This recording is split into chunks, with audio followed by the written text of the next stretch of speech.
우리 옆사람과 인사합니다. 예수님의 이름으로 사랑하고 축복합니다.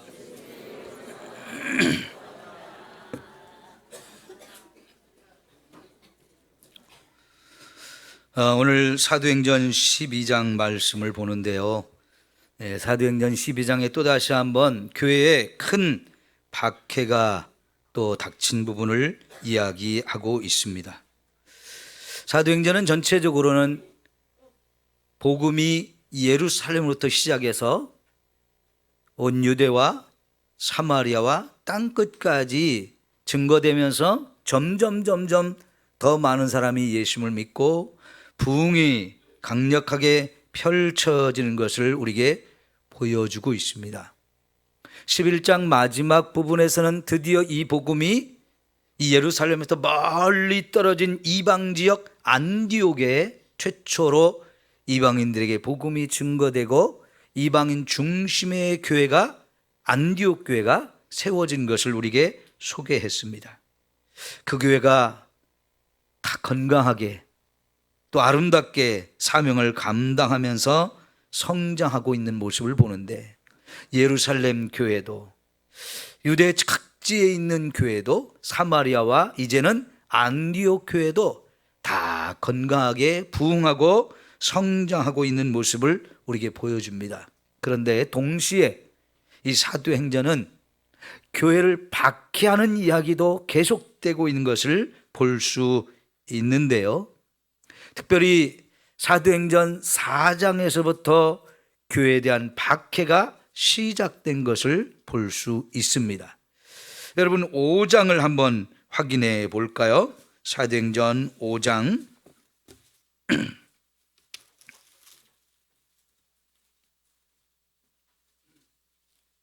17절 보겠습니다. 사도행전 5장 17절. 대제사장과 그와 함께 있는 사람, 즉 사두개인의 당파가 다 마음에 시기가 가득하여 일어나서 사도들을 잡아다가 옥에 가두었더니 그랬어요. 여기 사도들이라고 표현하고 있거든요. 그러니까 12명의 사도 거의 대부분을 잡아다가 옥에 가둔 것 같습니다. 그런데 여러분, 지금 교회를 초대교회가 막 시작되어서 성장하고 있는데 그 교회를 지도하고 이끌고 가는 이 12명의 사도들을 다 잡아다가 옥에 가두었으니 어떻게 되겠습니까? 그런데 오늘 5장 19절 보니까 주의 사자가 밤에 옥문을 열고 이 사도들을 다 끌어냈다라고 말합니다. 그러면서 20절에 뭐라고 말합니까? 가서 성전에 서서 이 생명의 말씀을 다 백성에게 말하라 라고, 더 이상 옥에 갇혀 있지 말고 갇히는 것도 두려워하지 말고 하나님의 성전에 서서 너희가 전하는 이 말이 생명의 복음이니까 담대하게 복음을 전하라고 합니다. 그래서 이 사도들이 21절이니까 새벽에 성전에 들어가서 새벽부터 그 성전에 나오는 사람들에게 하나님의 말씀을 전하고 있습니다. 아무리 핍박이 오고 환난이 와도 교회는 그것을 두려워하지 않았어요. 그것을 이기면서 더 열심히 복음을 전하게 되고, 교회를 없이 하려고 하는 이런 세력들이 강하게 임하지만은 그렇다고 해서 교회가 없어지는 게 아니고 오히려 복음은 더 멀리 증거되고 더 많은 사람들이 복음을 받고 구원받는 이와 같이 놀라운 역사가 이루어지고 있습니다. 그러면서 여기 12장에 오니까 좀 교회에 대한 박해가 다른 방향에서 오고 있습니다.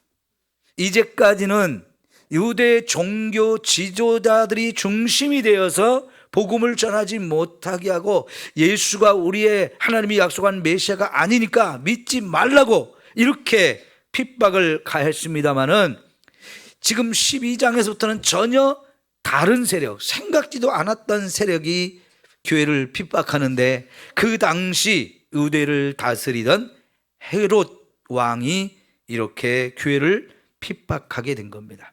세상의 권력자가 그 세상의 권력을 가지고 교회를 핍박했어요. 그 당시 교회가 헤롯의 통치에 무슨 위협이 되거나 나라에 무슨 어떤 어려움을 주거나 그런 일이 전혀 없습니다. 그럼에도 불구하고 이 헤롯 왕이 교회를 핍박하는데요.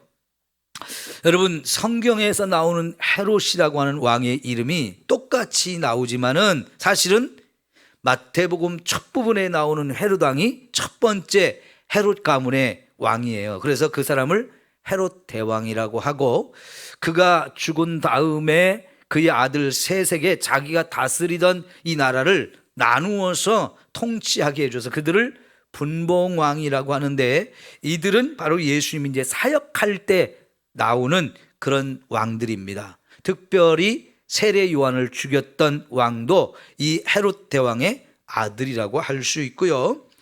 오늘 여기 사도행전에서 나오는 이 헤롯 왕은 첫 번째 헤롯 대왕의 손자가 되어지는 왕인데 그 이름이 아그리빠라고 합니다. 헤롯 아그리빠.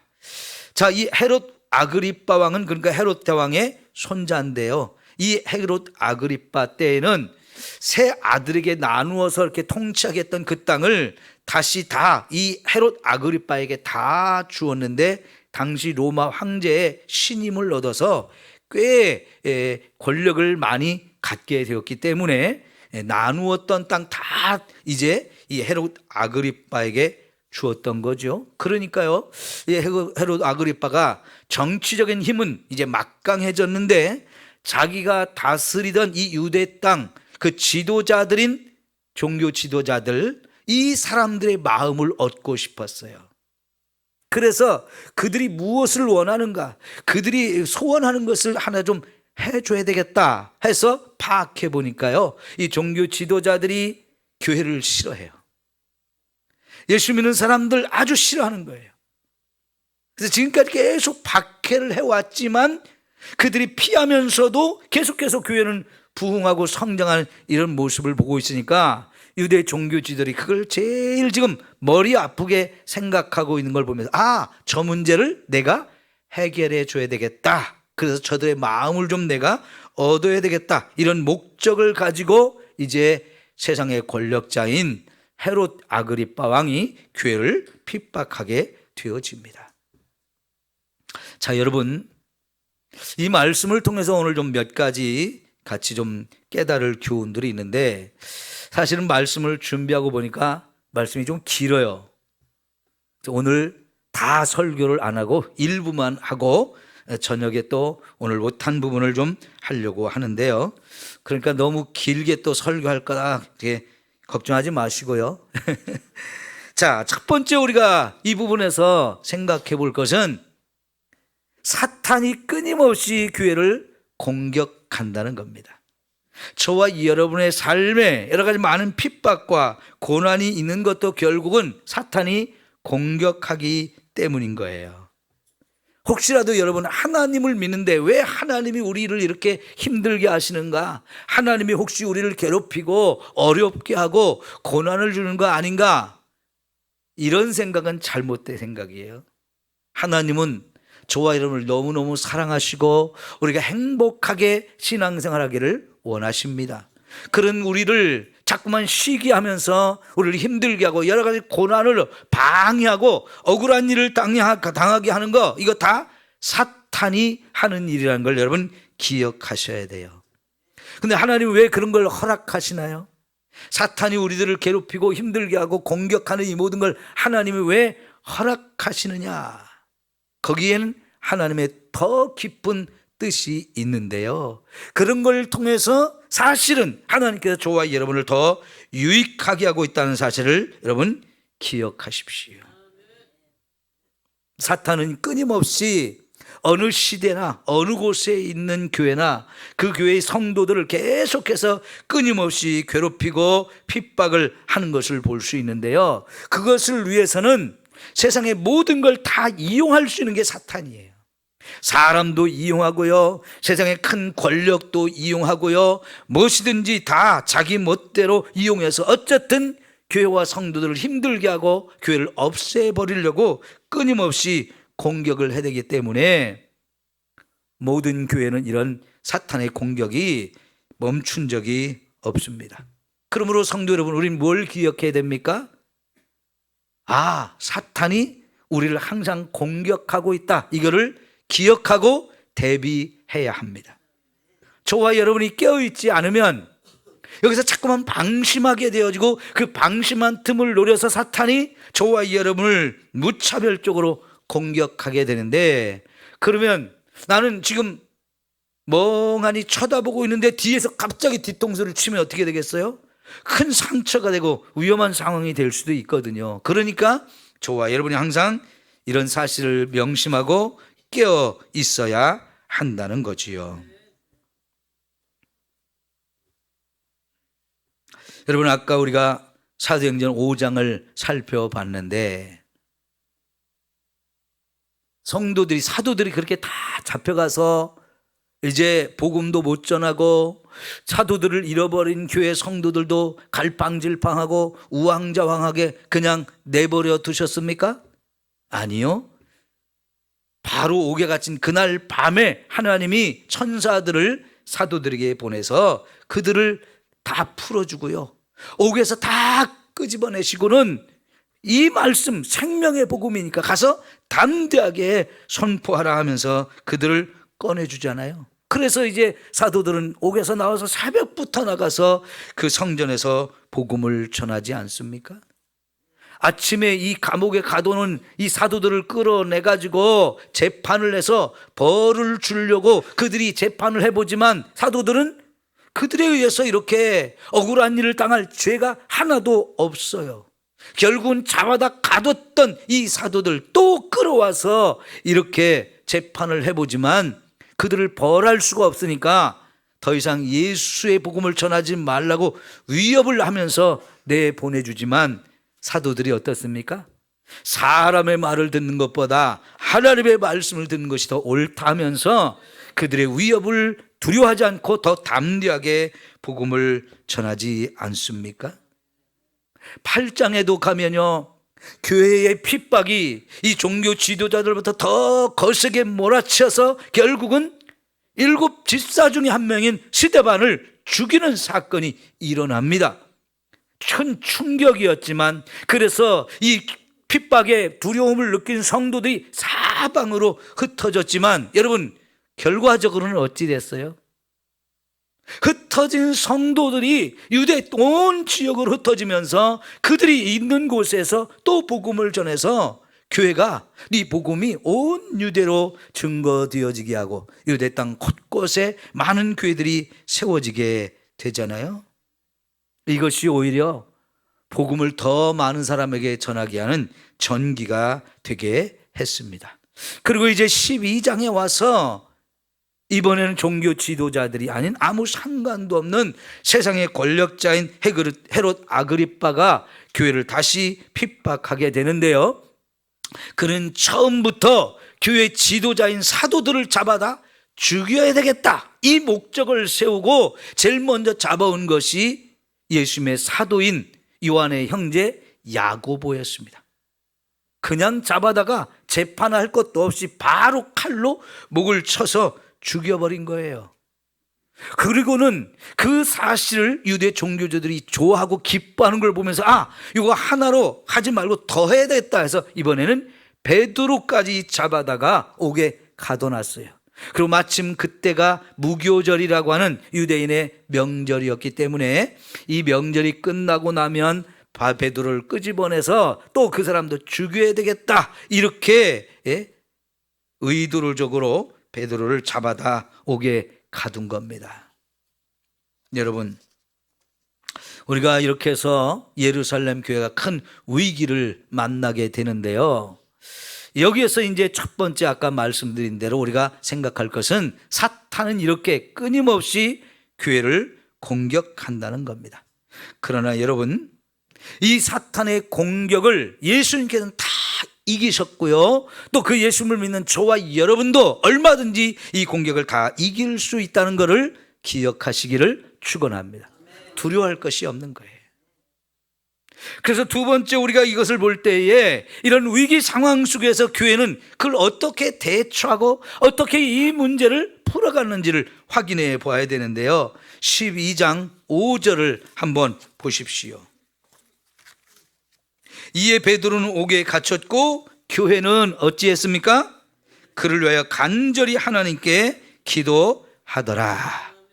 여러분, 기도가 답입니다. 어떤 위기를 만나도, 교회가 끊임없이 이런 위기를 만나고 저와 여러분의 삶에도 이런 위기가 찾아오지만 두려워하지 마시고요, 기도하시면 됩니다. 교회가 첫 번째 했던 것, 어쩌면 거의 유일해요. 다른 방법이 없었어요. 기도하는 거였습니다. 왜 그렇습니까? 기도가 가장 좋은 방법이고 기도가 가장 큰 힘이라는 걸 그들이 알고 있었기 때문입니다. 성도 여러분, 여러분이 어려움과 이런 위기와 시험을 만나거든 다른 방법을 찾지 마십시오. 세상적인 방법을 특히 찾지 마십시오. 그건 아주 불신자의 모습들입니다. 하나님을 믿는 성도들은 기도로 충분합니다. 어떤 사람들은 이것저것 세상적인 방법을 다 동원해봐도 안 되니까 끝났을 즈음에 이제 기도를 해볼까? 이런 사람들이 있어요.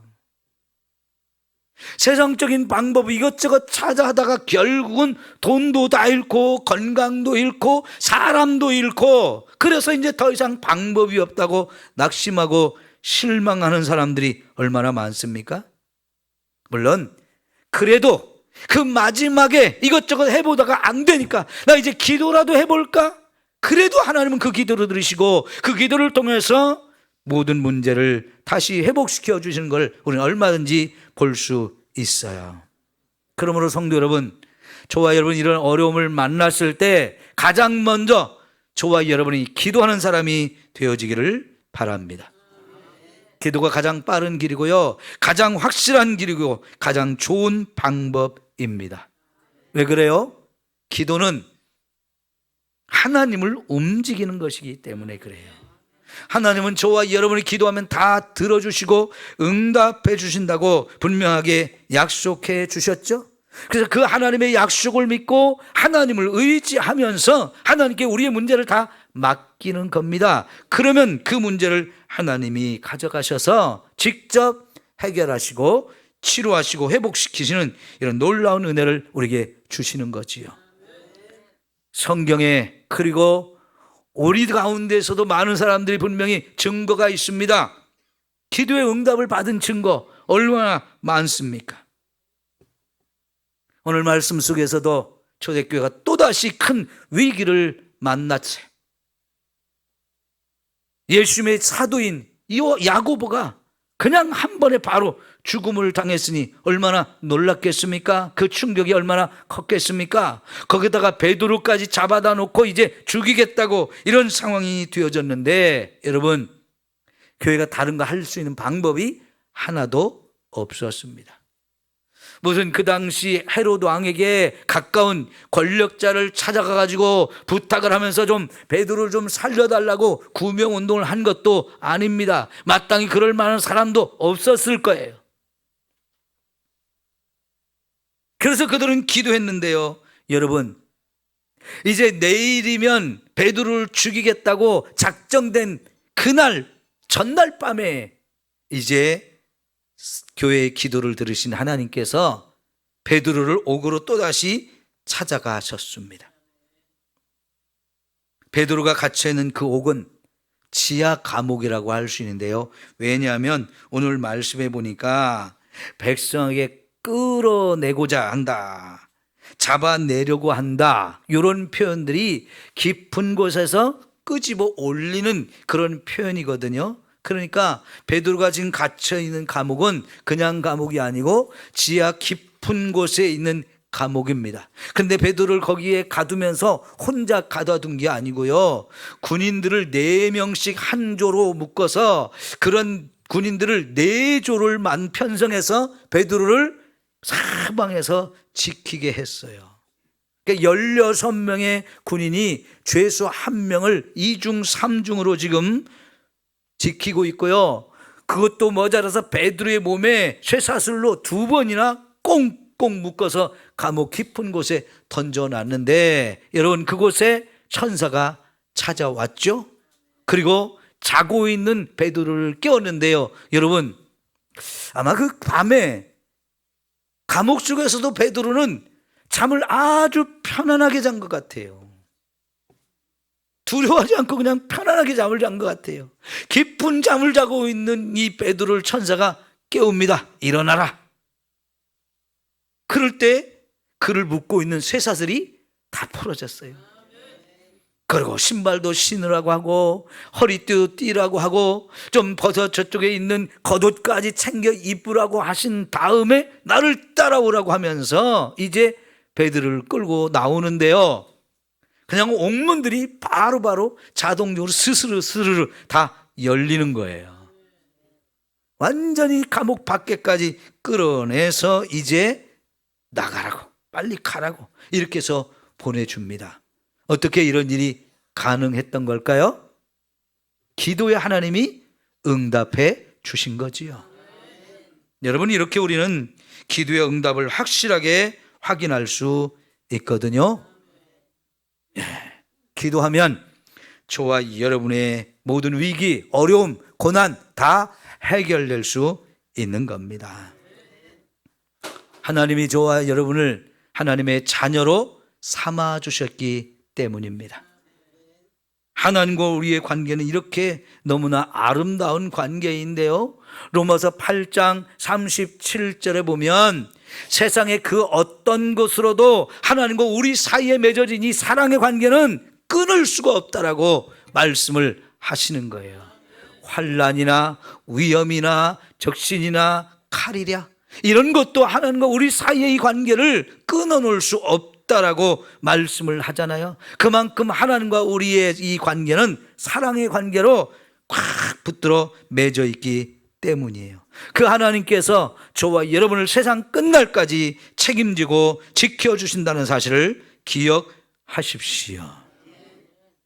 그래서 여러분, 우리 성도들에게는 아무리 큰 위험과 어려움이나 슬픔이나 아픔이나 그 어떤 문제가 찾아와도 사실은 그것이 어떤 때 위기가 되어지기도 하지만 그 위기를 다시 기회로 만들어 주신 분이 우리 하나님이신 겁니다. 사탄이 저와 여러분을 이렇게 공격할 때 하나님이 사탄이 공격하는 걸 때로는 허락해 주시는데, 그렇게 허락할 때에도 사실은 그 고난을 통해서 저와 여러분에게 더 유익하게 하고 더 좋은 것을 주시기 위한 하나님의 계획과 뜻이 있는 거지요. 그래서 여러분, 시편 기자는 뭐라고 그랬습니까? 고난받는 것이 내게 유익이다. 그 고난 속에서 하나님이 우리를 유익하게 하는 것을 경험을 많이 했기 때문에 이런 고백이 나올 수 있는 거지요. 또 하나님은 우리에게 시험을 당할 때 감당할 만한 것만 허락하신다고 그랬죠. 우리 감당 못할 일은 허락을 안 하신다고 그랬어요. 왜 그래요?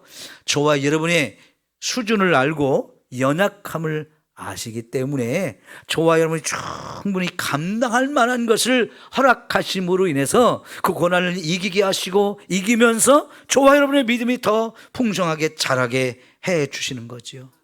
때로는 시험 당할 때 피할 길도 다 예비해 주시니 하나님이 얼마나 저와 여러분에게 세심하게 보살펴오고 계시는지 우리가 알 수 있는 거예요. 욥은 그 엄청난 고난 속에서 무엇을 깨달았습니까? 나의 가는 길을 오직 그가 아신다. 내가 가야 될 길 그분이 아시고 인도하시는데 결국은 그 길에서 나를 단련하신다는 거예요.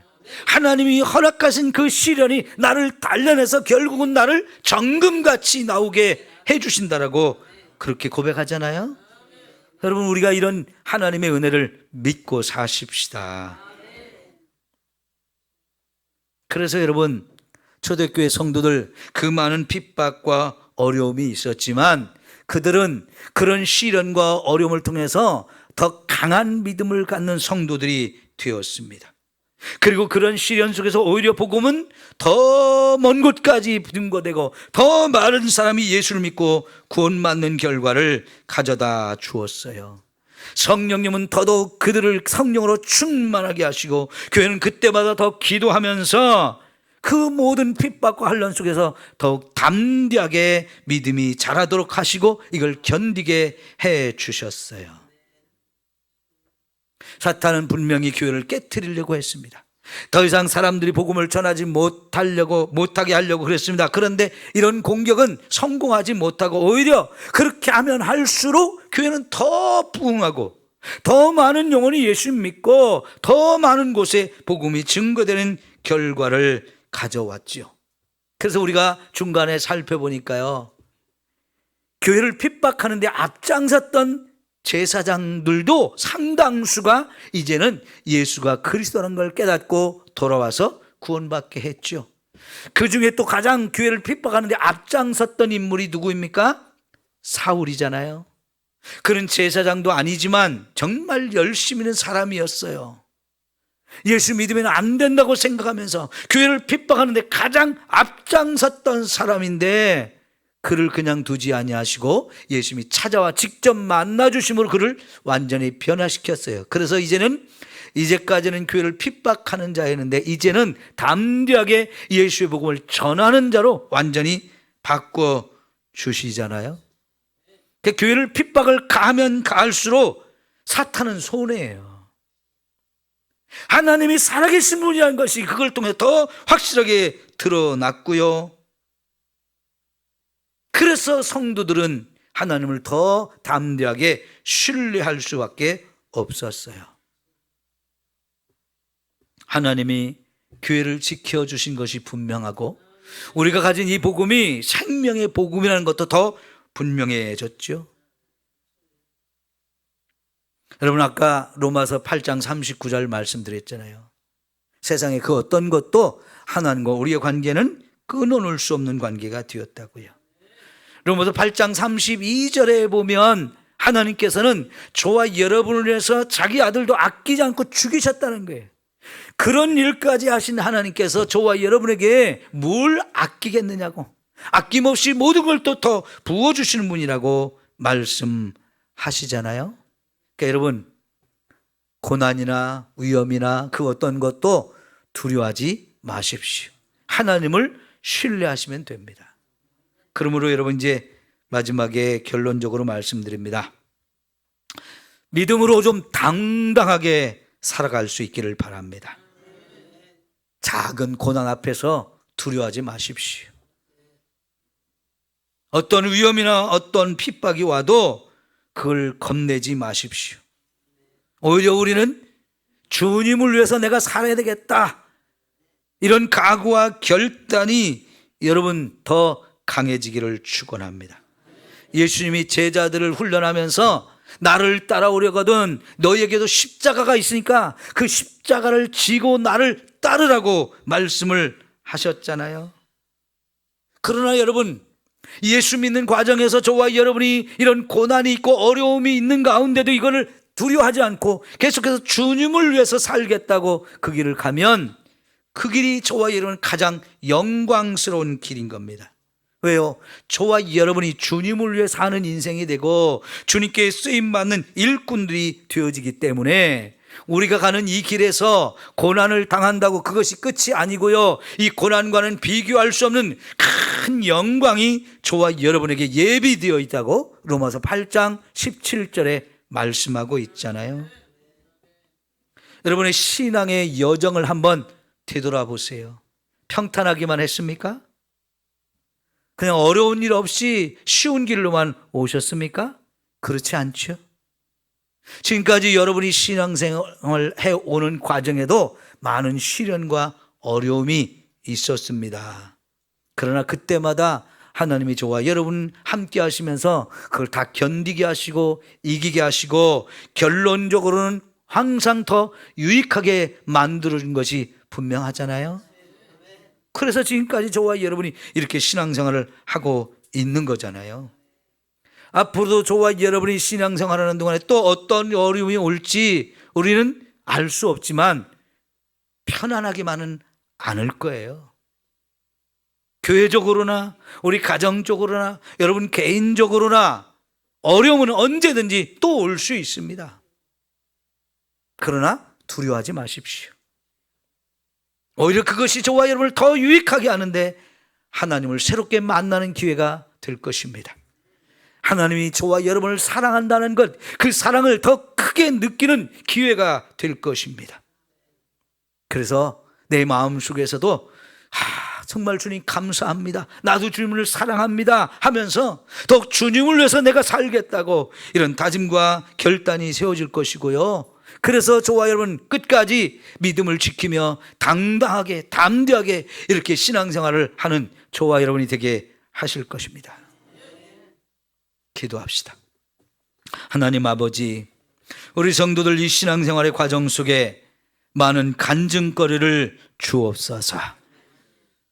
환난과 시험과 고난과 아픔이 오지만, 그래서 때로는 염려하도 하고 때로는 넘어지기도 하지만 하나님이 함께 하시면서 우리를 일으켜 세우시고 이기게 하심을 믿습니다.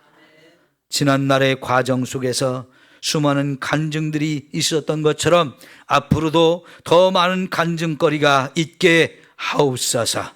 우리를 유익하게 하시고 더 좋은 것을 주시는 하나님의 그 은혜를 체험하며 살게 하옵소서.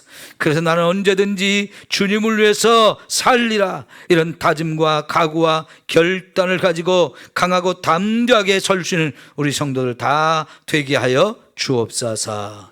예수님의 이름으로 기도하옵나이다. 아멘.